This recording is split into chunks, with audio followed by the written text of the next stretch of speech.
Fifth Hour Radio Show. Maryum, do you remember the point in your life that you realized your father was not only important to you, but also important to the whole world? Yeah, there were two moments, because there are different levels of meaning for me growing up. When I was, 3, 4, 5, I knew he was very famous, and people would congregate around him, simple trips to the store, wherever, a lot of people, even hundreds of people sometimes. So I knew he was a famous man, and my father was an athlete and a boxer. I mean, as early as a child could understand that. I knew, because it was just, his life was different. But I didn't realize how much he impacted people outside of boxing until like my teen years, early teens. And I remember we were at a diner in Bakersfield, California, and this Caucasian man came up to us and said, Ali, I had to denounce the teachings of my family who were KKK because of you. And my father said, what? He said, I loved you when you were black, and I love what you stood for, and I loved you as a person, and I just knew being racist wasn't right. And the man started crying, and my dad started crying, and I started crying, and I said, wow, So just things like that, people of all different cultures and races and ethnicities and socioeconomic backgrounds, like really connecting with him. I said, wow, he's beyond boxing. He's people feel him for reasons that have nothing to do with the sport. Mm-hmm. So yeah, those are the two moments. Most people only know Muhammad Ali as the boxer, the greatest of all time. But what was it like as Ali? What was he like as Ali, the family man? Ali, the family man. My dad is. He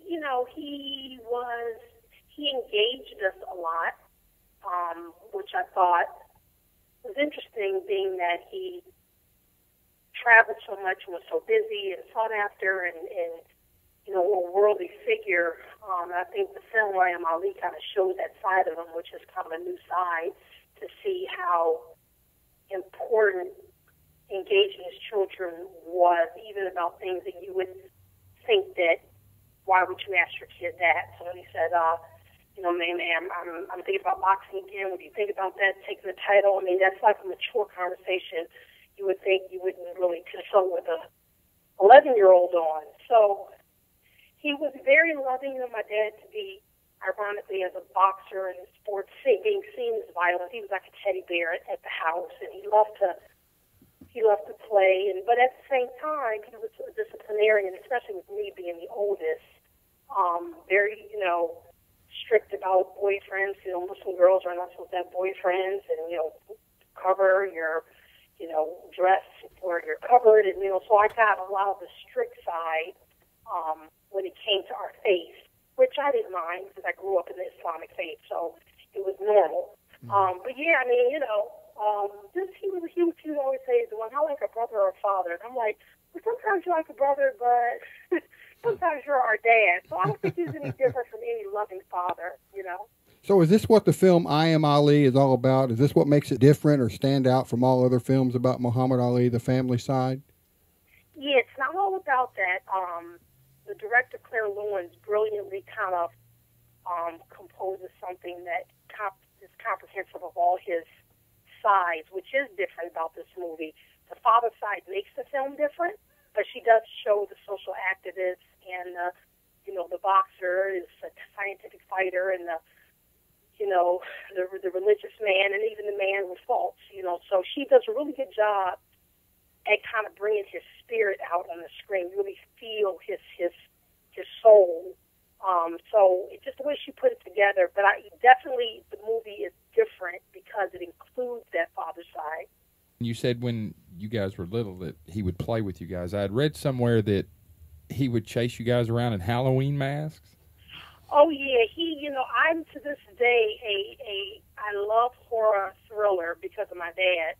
He just, he loved it. He loved surprising people and shocking us. He thought that was hilarious. And it's so funny. I'm gonna go visit him tomorrow actually, and I'm gonna pull up the show Scare Tactics, because I know he would love that show. Because he just loves scaring people, but he would always do that. He would just wait around dark corridors in the house and wait for us to walk down the hallway and get us. And oh gosh, he just found that intriguing to scare people. What kind of mask would he wear? Oh, just some really ugly ghoul. Something really ugly with a lot of bumps and blood on it, and just, oh gosh. And it's funny because as a kid, I remember him having a mask and being really little, like 1 or 2, and I'm scared. And he's like, "It's just a mask, man. They see it's just a mask. Look, see, it's not real." And he would throw it, and I would look at it, and to this day, I have friends who won't go to horror movies with me. They say they have nightmares. I never have nightmares when I go to a horror movie because my father taught me at 2 or 3 it was just a mask, Well, growing up the daughter of the greatest fighter of all time, were there ever any little kids growing up that wanted to see if you had that ability? I had, I think that me and my brother, especially my brother Muhammad Ali Jr., had it real bad. But I had it really bad in in elementary. Really bad, because all the boys wanted to take fights with me because my father was boxing at the time, and as you know, elementary school boys will fight girls. They don't understand that that's not the right thing to do. So, yeah, I was in the dean's office a lot. I was kind of shy as a kid. I never initiated the fight, but I would end it, and I won every fight I was in elementary. And I was living with my grandmother for a period of time, and she said, "Why are you always in trouble?" I'm like, "Grandma, they're just like starting stuff." She didn't believe me. She was, "Yeah, but you're always in the dean's office." I'm like, "Grandma, I'm telling you, I don't do anything." She goes, "I don't believe that. You're doing something." I'm like, "I'm telling you."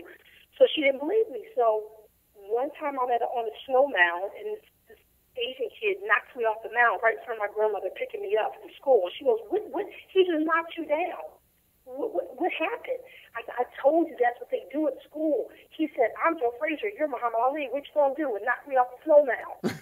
And my grandmother said, "What?" So she had a conference at the school. But yeah, I got into a lot of fights. Once elementary school ended, I got a reputation not to be messed with, but I never had a fight after the 6th grade. It was cool. over after the 6th grade. And my father would say, "The kids tickling you?" And I'm like, "Yeah." Girls and boys. I'm like, "Mostly boys," Well, maybe they just had a crush on you. No, they wanted to fight all these kids.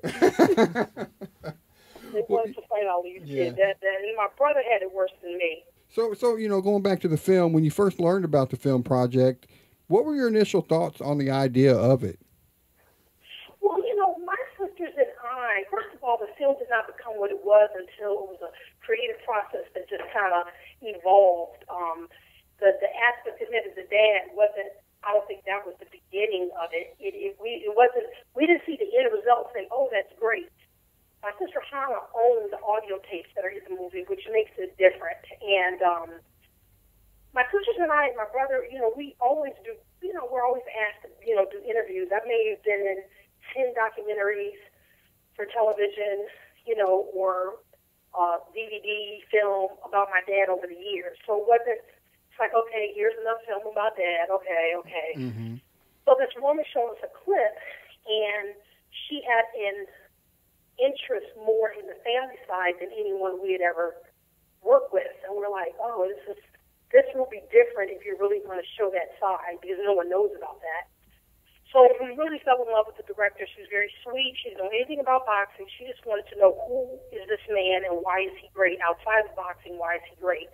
And she wanted to talk a lot to the children. So that's kind of how it developed. And then Hannah said, "Hey, I have these audio tapes my father gave me, and no one's ever heard them." And Hannah allowed her to use 12 minutes of hundreds of hours that she has on the tapes, but in the film, only 12 minutes. It seems like it's more than that. And it just really made the film something different. So it was the one I felt was the best one I've ever been in. Now, you've been on a pretty extensive tour promoting the film. How's that been for you? Do you enjoy the travel? Didn't you just get back from overseas? Yeah, we did a few days in L.A., a few days in New York, and we live in L.A., and a few days in London. So it wasn't too, for us, it would seem excessive, but it was a great experience. My sisters and I and my brother, we love our father, and we don't get tired of really talking about him, really. And, we love the film. We want it to be successful. But it was a lot of fun, so it's over now. But Speaking of it being over, are you able to just kick back and relax? I mean, you're still doing interviews, of course. My siblings are, we're working people. The only one is like celebrity, and she works too hard, is Layla. I'm a social worker. I'm working on my own nonprofit. I've been in the gang prevention, youth development field for 14 years. So, I do that. Hannah, she works one-on-one with autistic children as a one-on-one aide in schools. And, so we all work. We're not, privileged trust fund kids laying around figuring out what project we're going to do. We work. So some of my work got a little backed up doing the tour. But, we basically have regular lives, Well, from what I'm reading, the film is getting great reviews. People are really enjoying it. It's got to be really rewarding to put the effort like you have into such a great project and get the positive feedback like it has been getting. Yeah, and I just have to say, the project really is a Claire Lewin's project. My sister and I did a tiny bit of consulting. We did a lot of the press for it. Hannah, allowed them to use her audio tapes, but the film was really put together, blood, sweat, and tears, money by Claire Lewins and her production company. So I just have to a lot of people think we did the film, and because we promoted it so much and we were kind of the face of it. But she really put that film together, so I have to give her all the credit. And, so she has offers to do more right now, and we just, we love her a lot. She's a great, great person, and we'll be friends with her for years. So we've adopted her as our auntie in England. So before we start to wrap this up, tell us a little bit about Maryum Ali, the person. What do you do to enjoy your free time? I mean, what do you do to relax? Well, I live 4 miles from the ocean, so that's my spot I retreat to. I love, if I take my bike out there, it's almost like it's hard for me to come home.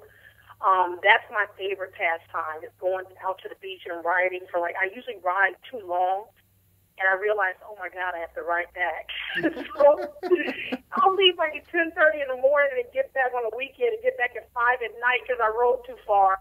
So I love that. And I got my father's humanitarian side. I'm the daughter that really, I'm in the community, I'm in the at-risk youth, that's my mission in life. So working on my own nonprofit to help young people. I have a great program model that I want to be able to train, go out across the country and train. I'm really good at what I do, and I've been doing it for a long time. So if anybody wants to check out who I am, they can go to dmtlfamily.org.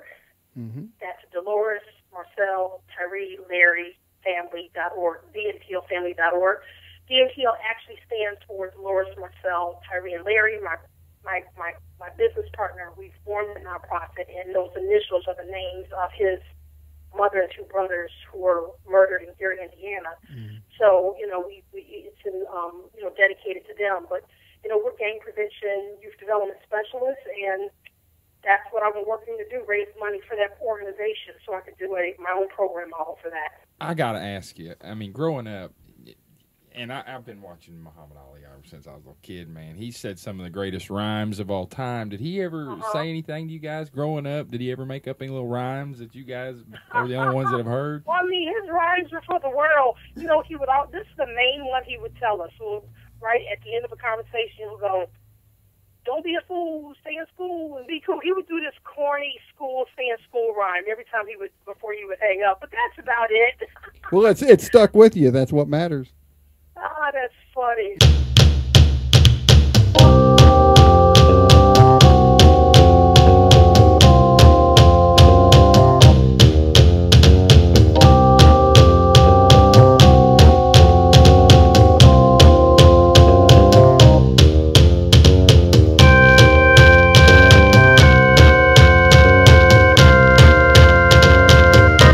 The 25th Hour Radio Show.